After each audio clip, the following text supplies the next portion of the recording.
కడాయి పెట్టేసి చికెన్లోకి మసాలా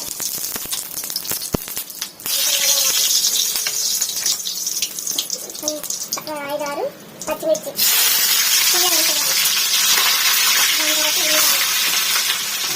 చికెన్ ఇట్లా వేసుకుంటే చాలా బాగుంటుంది. తప్పగా చేసి చూడండి. తర్వాత కోసి పెట్టుకున్నాయి పచ్చిమిర్చి, కొంచెం కొత్తిమీర టేస్ట్ కోసం.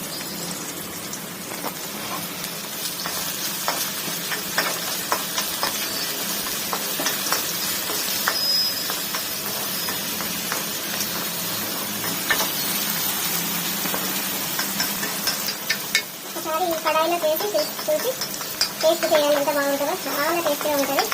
కడాయిలో చేసిన చికెన్ చాలా బాగుంటుంది. చిన్న బిర్యానీలో ఉన్నంత టేస్ట్ ఉంటుంది ఇది కడాయిలో చికెన్ వండితే. తప్పకుండా ఈ రెసిపీని చేయాలి. మీరు చేయండి, కామెంట్ చేయండి టేస్ట్ చేసి. మీలో ఎవరికైనా నచ్చితే ఈ చికెన్ వంట రండి, మీకు కూడా చేసి పెడతాను. తినండి, బాగుంది అనండి, ఆహా బాగుంది అనండి.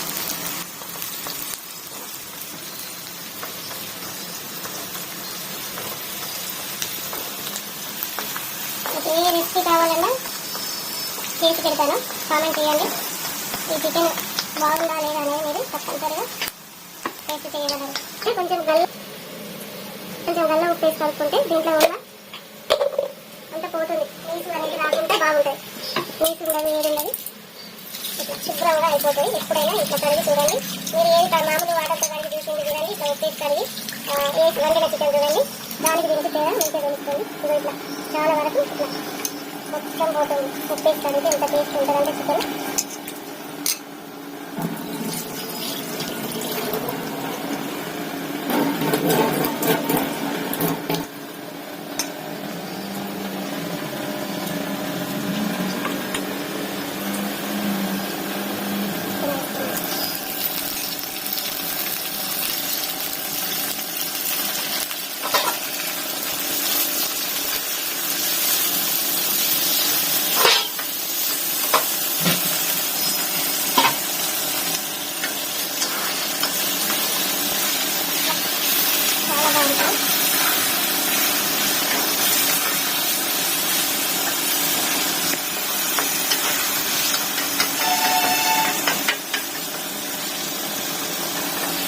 ఇట్లా ఆయిల్లో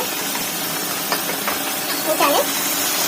ఒక నిమిషం ఉంచిన తర్వాత అప్పుడు పసుపు కానీ అల్లం పసుపు వేసేసి కలిపేసి టమాటా వేసేసి కొంచెం సేపు ఒక 20 నిమిషాలలో ఈ చికెన్ రెడీ అయిపోతుంది. ఇది కొంచెం టేస్టింగ్ కూడా కొంచెం వేయాలి. అంతకంటే ఎక్కువ వేయద్దు, చాలా టేస్టింగ్ ఉంటుంది.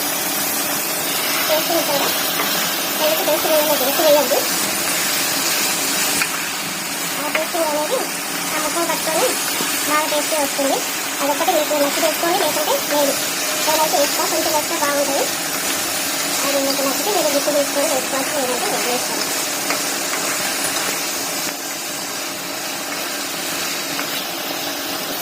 నేను ఇప్పుడు వాటర్ అంతా వేసేసి ఆయిల్ బయటకు వచ్చింది. ఇప్పుడు నేను దీంట్లో సరిపడేంత ఒక స్పూన్ అల్లం పేస్ట్, కొంచెం అల్లం పేస్ట్ ఎక్కువ వేసుకుంటుంది, కొంచెం గ్రేవీలా వస్తుంది. ఎప్పుడైనా అల్లం పేస్ట్ కొంచెం ఎక్కువ వేసుకుంటే చాలా బాగుంటుంది. మీరు వేసి చూడండి, మళ్ళీ చూడండి. ఇదిగో ఇట్లా అల్లం వేసి కలుపుకోవాలి. 2 స్పూన్లు అల్లం వేసి కలుపుకోవాలి. ఇక కలిపిన తర్వాత ఇంకా ఏమైనా కొద్దిసేపు ఇట్లా మగ్గిన తర్వాత కొంచెం పసుపు వేసుకోవాలి. ఒక స్పూన్ పసుపు వేసుకోవాలి, పెద్ద స్పూన్ తోటి పసుపు వేసుకున్న తర్వాత ఈ గల్లుకు మాత్రం మర్చిపోకండి. ఈ గల్లుకు తప్పనిసరిగా వేయాలి.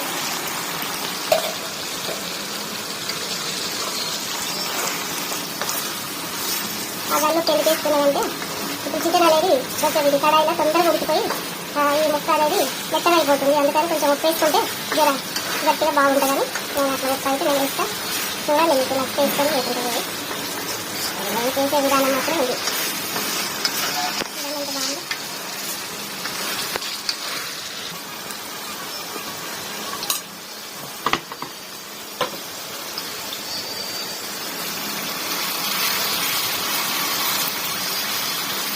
కొంచెం ఇట్లా చికెన్ పక్క జరుపుకొని టమాటా వేస్తే తొందరగా ఉడికిపోతాను.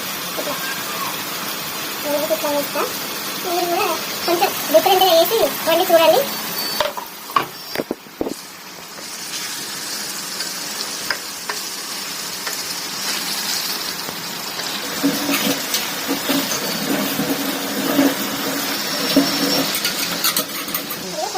వేసిన తర్వాత ఇట్లా మూత పెట్టుకోవాలి. ఇట్లా మూత పెట్టుకుంటే ఒక 2-3 నిమిషాలలో కొంచెం మళ్ళీ వేసి టమాటా ఉడికిపోతుంది. ఇలా 2-3 నిమిషాలు అయిన తర్వాత ఇప్పుడు తీద్దాం.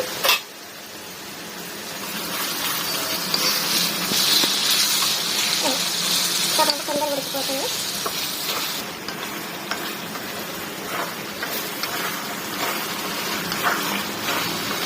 మీకు ఎవరైనా ఆర్డర్ ఇస్తే నేను ఇట్లా అవన్నీ కూడా మీ ఇంటికి పంపిస్తాను. మీరు నచ్చిన వాళ్ళు ఎవరైనా మాకు కావాలి అని కామెంట్ చేయండి. మీ అడ్రస్ పెట్టండి, తప్పనిసరిగా మీ ఇంటికి ఏ రెసిపీ కావాలన్నా చికెన్ కానీ మటన్ కానీ అన్నీ పంపిస్తా. మీ ఇష్టం. నేనైతే కొంచెం కారం వేసుకున్నా, పచ్చిమిర్చితో కూడా సరిపెట్టుకోవచ్చు, సరిపోతుంది కారం. కాకపోతే నేనైతే 2 స్పూన్లు కారం వేసుకున్నా. కొంచెం కారం కొంచెం కారం వేసుకున్నా.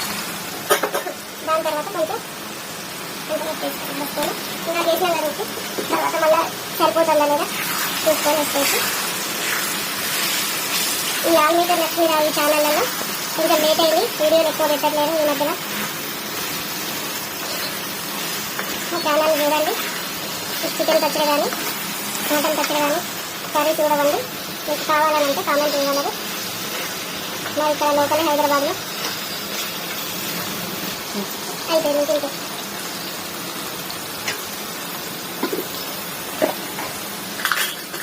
కొంచెం మసాలా, గరం మసాలా,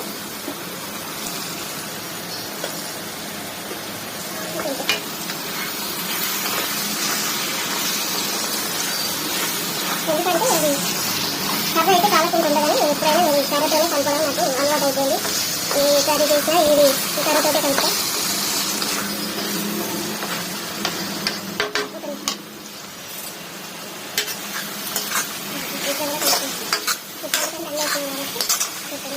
నచ్చినట్టు కలుపుకోవచ్చు. బయట కాబట్టి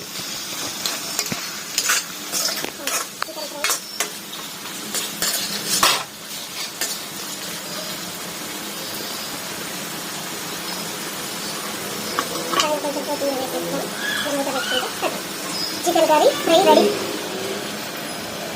స్టవ్ ఆఫ్ చేసిన వేడి వేడి అన్నంలో తినడమే లేట్. ఇంకా చాలా బాగుంటుంది. ఈ చికెన్ నచ్చినట్లయితే మీరు కామెంట్ చేయండి, లైక్, షేర్, సబ్స్క్రైబ్ చేయగలరని ఉంటున్నాను. బాయ్ అన్న.